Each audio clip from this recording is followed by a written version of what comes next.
There she is. Hi, girl.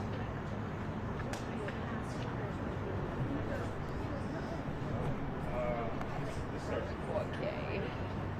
If we're gonna go, just start my view. Obviously, you guys will see them here, but I don't know. Yeah, I mean, they're getting it.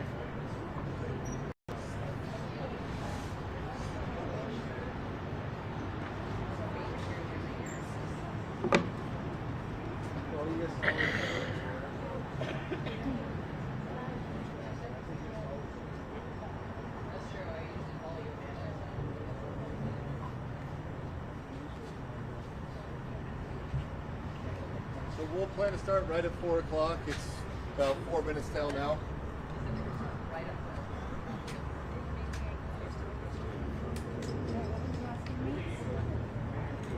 what time is our head, Amanda? I mean, it's all you know, I grew up in a small town. So I like supporting a small town. Yeah, it's like kind of right after. I grew up in They're here. population apples and pigs. Yeah, it was. So should I even be in it? Hey guys in the booth, they are going to start at 4. They are going to start right at 4 p.m. Did you guys get to see me? I sent a picture on Teams with who's going to be the big cities. I don't know how that hot is. Right at 4. But I don't know. 4.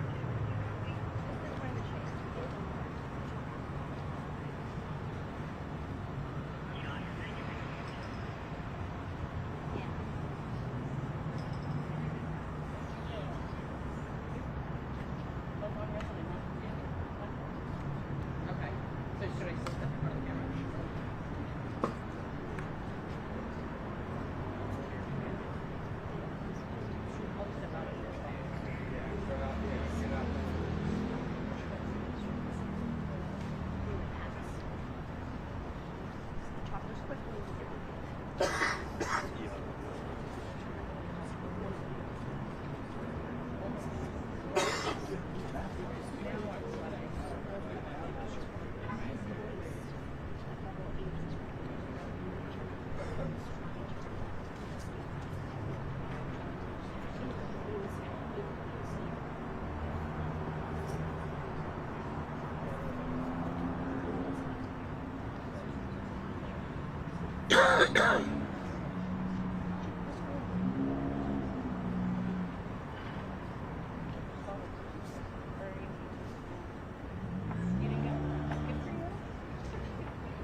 I'm a lit major.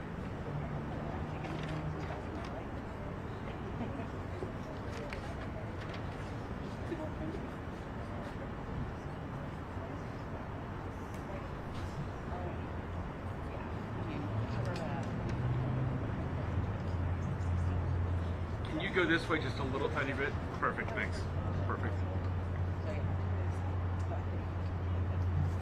Plus, I always said, school, my job is great.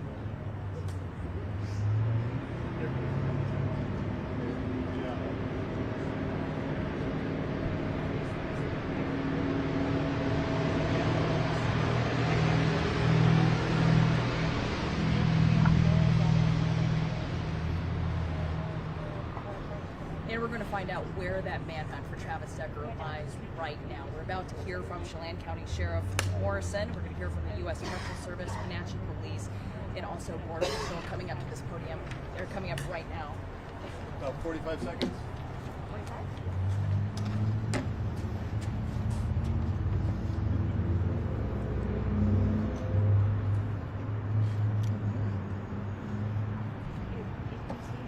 All right, we'll get started. Thank you all for coming this evening. My name is Sergeant Joe Eaton with the Wenatchee Police Department. I'm the Detective Sergeant. I'm also a PIO for our agency. This evening, Sheriff Morrison with the Chelan County Sheriff's Office and Chief Jerome Brown with the U.S. Marshal Service will be providing an update on the ongoing investigation involving Travis Decker. At the conclusion of both of their updates, they will be available for about 5 minutes for questions. And with that, I'll welcome Sheriff Morrison. Sergeant. Good afternoon, Chelan County Sheriff Mike Morrison. Again, appreciate all of you being here, paying attention. I want to start off as we have in the past, just making sure that we're remembering why we're here. That's for Peyton, Evelyn, and Olivia. Their memories continue to motivate us, continue to inspire our agency to seek justice and be their voice. Our thoughts and prayers go out to their family. We continue to keep in communication with them and make sure that we remind them we have not given up. We've seen the amount of resources that we've deployed over the last 10 days, working with our federal, state, and international partners to ensure that justice is brought for their deaths. So again, I appreciate everyone being here. I want to give an update where we're at with our investigation, how our proceedings are going. At this time, the Chelan County Sheriff's Office is going to deviate our resources back to the investigation, working closely with the Chelan County Prosecutor's Office to ensure our case for murder and kidnapping are ready to go, ready to be presented, while our partners with the U.S. Customs and Border Patrol is going to continue to keep their units on the ground, conducting the search, overdoing the search, while we come alongside them. Our U.S. Forest Service deputy is out with them today, also helping them navigate some of our unique terrain over in the west end of our county. So we have not given up, but we understand that eventually resources start to tire out. This is like a fire that we've seen within our county numerous times. We usually see these teams rotating out after 2 weeks. We understand that we've pushed the men and women of our agency hard, along with the men and women of the Washington State Patrol, FBI, U.S. Marshal Service, Rivercom, our dispatch center also being stressed. So we recognize that we need to be reasonable, need to give them the opportunity to rest up and get ready for the second wave when we come in.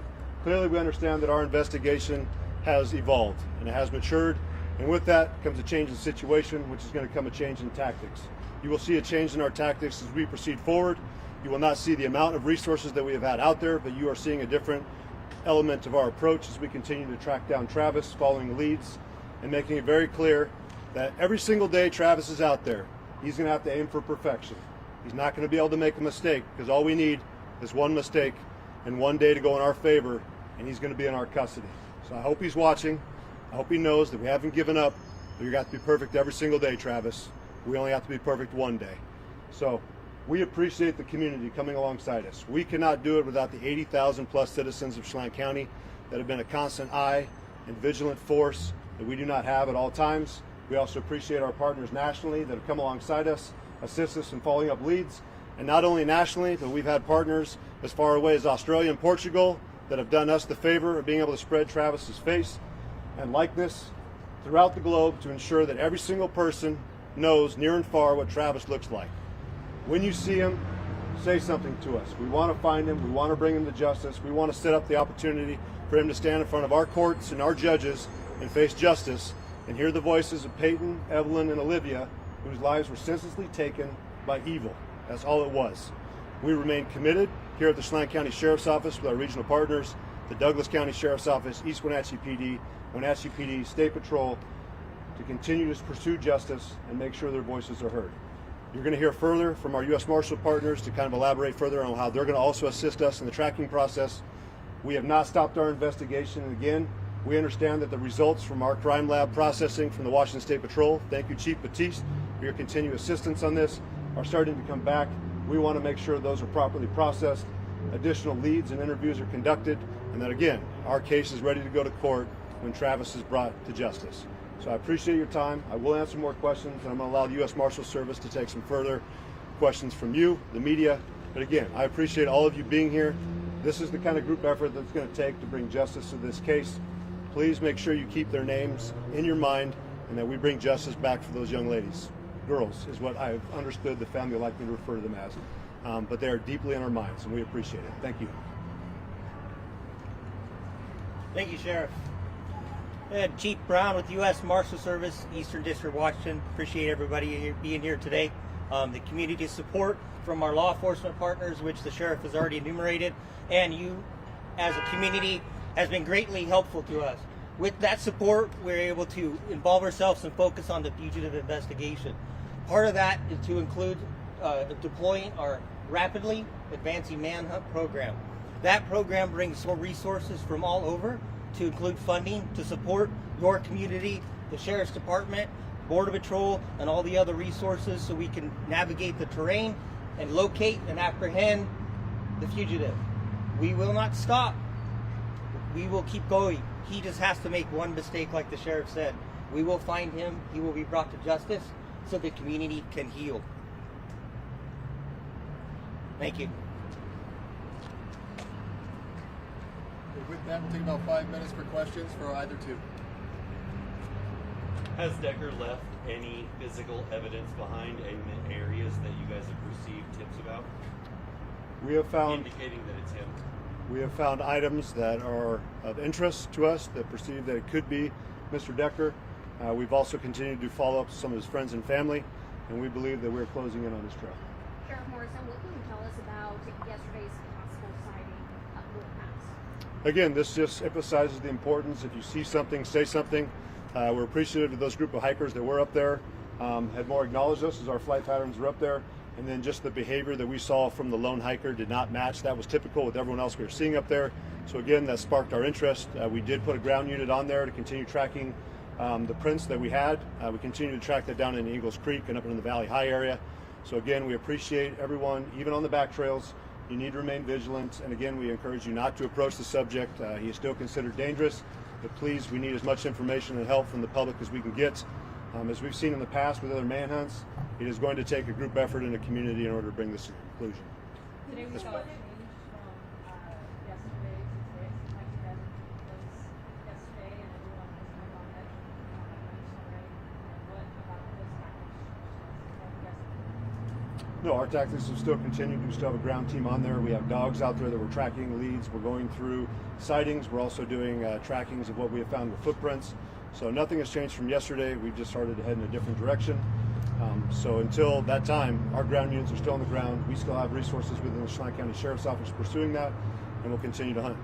Yes, ma'am. Concerned that you could be going in a different direction towards the Tianaway Trail, towards Clayella? Absolutely, and I've already been in contact with Kittitas County Sheriff Clay Myers this morning. We know that he has resources on the ground as well. There is nowhere that he's going to be able to go that we don't have units waiting for him. King County Sheriff's Office has already been here assisting us. Snohomish County, been in touch with Okanagan County. We have Douglas County Sheriffs in close contact. They have the Grant County Sheriff today. He is surrounded. Washington State knows who he is. We're going to continue to be in there, and he's got a lot of ground to cover. Eventually he's going to tire and he's going to make a mistake. How confident are you that that lone hiker you guys spotted is Travis? We feel pretty confident that it could be him, but again, we're not going to ever go out and say 100% until we have him in our ground. Sheriff Morrison, when the dogs find Decker, how does that process work? Again, Mr. Decker's going to be able to dictate how this ends. We've encouraged him time and time again to give up, do so peacefully. That's what we're aiming for. But again, Mr. Decker's going to be the one who's going to dictate how this ends. We do not just deploy dogs just to deploy dogs. They're there to assist us in the tracking process and, of course, to protect the handlers. But he's going to be given the same professional courtesy as any other citizen within Washington State or the United States. We're going to follow de-escalation principles that are followed here in Washington State. We're going to communicate. We're going to do contact and cover, maintain our distance. Our intent is not to hurt or injure him. It is to bring him to justice and make sure that he's in good shape so he can face the trial. Are there any updated cameras left? Nope. And again, I've said it before, I don't think the motive would even matter. As far as we see it, 3 young girls have been killed. I don't think the motive is going to matter. Are there any updated pictures of that since the manhunt begun, or any game camera footage or hikers? We're continuing to reach out and talk to different residents throughout the Valley High and the Eagles Creek area to see if they do have any cameras mounted in their house. Again, the most recent photos we had is what we've shared, and that was a couple days before he went off grid and, of course, was last seen up the icicle. Have there been any found supply caches, reported burglaries, and why do you think Decker is now armed? I don't think any information put out that he's armed, but I mean, I certainly feel that he is dangerous. If any of you remember the search that we had about 1.5 years, 2 years ago in Kittitas County, we recognized that subject was raiding campgrounds. He had broken into the Liberty grocery store. So again, if you're out there and you notice that you have a vacation home out there or a campsite, we want you to keep track of your supplies, of your cabins. If you do have things that are missing, even if it's minor items. In that case, in the previous manhunt, we do know they were just taking a couple items out of coolers, but it was those campers that were attentive and realizing how many supplies they had. This could be a way that he could continue his path out there. What do you think is a challenge right now for you guys? Terrain. I mean, we have a very unique terrain when you get to the west end of our county. Again, I mentioned it before, 87% of our county is not accessible by road. If you go out there, it's steep terrain. It's heavily wooded. It's not the easiest to access. We have the Pacific Crest Trail, but another unique feature we do have in our favor is that we are a tourist destination. So we have a lot of people out there also recreating on those trails. So we're encouraging them, if you are going to come here, of course, be safe, but help us be those additional eyes and let him know that he has no safe spot to go. Sheriff, was there a barricaded suspect situation last night on Field Pass? Was that related at all? We did get a call of a potential subject that was in a residence up in the Valley High area. Based off the information we got from our sergeant that briefed the administration here, that did not come out to be a valid call. But again, we're going to continue to handle every single lead that we get as a valid complaint. New tactics as in searching and or in how we contact people. Okay. So I mean, anyone that had been following Washington state law over here over the last several years, of course we have Washington state's de-escalate Washington, which was I-940. And of course it's just how we contact. I mean, we're going to control our pace when we're out there. We're working on contact and cover officers.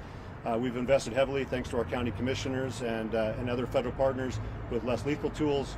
Again, we're not looking to injure anybody. We just want to take the subject into custody and make sure he stands trial. And I know there's state, local, and federal agencies. Are you guys working with Canadian? You talk about which partners we have? Sorry, get a little bit of background. Yeah. Are you guys working with any Canadian agencies? I did have contact today with some enforcement agents up in Canada. We continue to work with our prosecutor's office on that front. But again, we've appreciated all the assistance we've had internationally and nationally assisting us. I mean, we're a medium-sized agency, and we recognize without the support of our partners federally, state, and locally, we certainly would have a unique challenge that I don't think we'd be able to take on by ourselves. So we're thankful for that. One more question, please. One more. Icicle Road was already opened back up. I know the U.S. Forest Service, who's also been one of our partners we've been communicating with, has put out in their press releases that the enchantments is open again. Again, we'd encourage people to be cautious when they're out there. It is a very wide open terrain, and now you have the potential of a subject who is perceived to be dangerous out there as well that's unaccounted for. So come prepared and know that if there's lots of other places here in Washington State you can recreate. Of course, we want you to come here and visit Chelan County, but if you do so, please be careful. We appreciate it. Thank you for your time. Okay. With that, we'll conclude today's press conference. For our media partners that are here, if you haven't, I have a media contact list I'd like to have updated so I can send out the most up-to-date information. Currently, we don't have another press conference scheduled, but do keep an eye out on our social media platforms and upcoming press releases for that information. Thank you all for coming.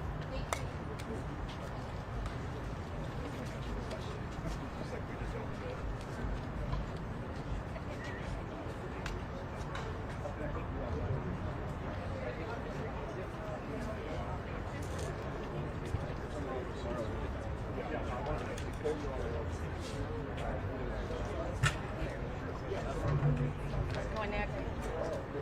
Good. Anything else?